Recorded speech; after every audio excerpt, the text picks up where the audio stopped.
Okay, so after you record your poem, go back and play it and see if it sounds the way you want it to. Where the Sidewalk Ends by Shel Silverstein. Read by Mr. Ellman. If you've made any mistakes, you can fix those at this time. And I actually did make a mistake on a line, which you will hear in a second. Let us leave this place where the smoke blows black, and the dark street winds and bends.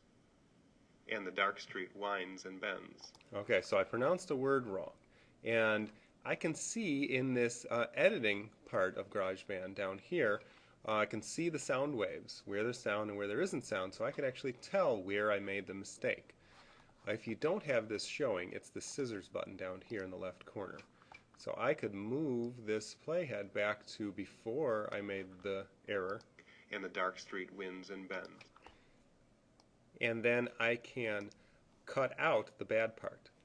So I'm going to split the track along that line. To do that, I'm going to go up to Edit and choose Split, and it cut it into two separate tracks.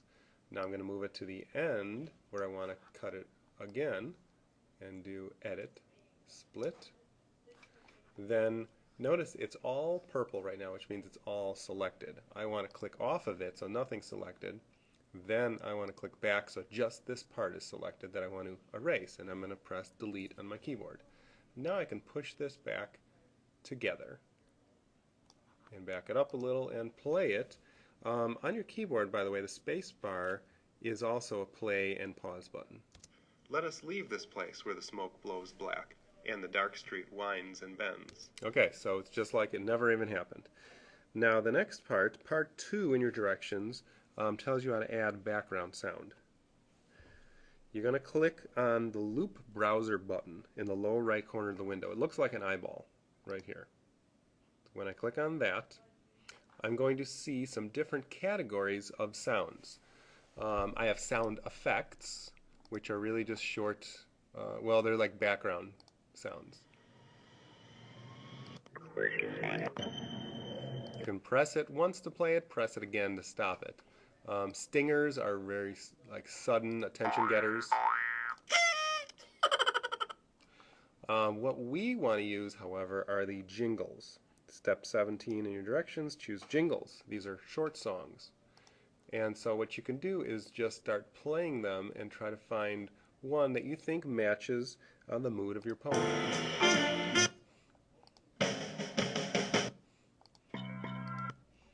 And there are 200 of them. So I'm going to choose, let's see, one that I like to use for this. And when you find one you want to use, you are just going to drag it and you're going to drop it on the jingles track. And you can actually pull it all the way back to the beginning, and it's going to play past the... I'm going to hide this browser. I'm going to go all the way to the beginning. Oops. Hit rewind, and I'm going to play. Where the Sidewalk Ends by Shel Silverstein. Read by Mr. Ellman. Okay, now I do want to adjust those tracks a little bit more. So the next step, by the way, I can go to the end and take a look, and I can see the jingle that I chose is much longer than the voice track, and that's fine because we're going to be able to cut it and match the timing later on. So I'm going to stop this recording for now, and then you can watch the next part.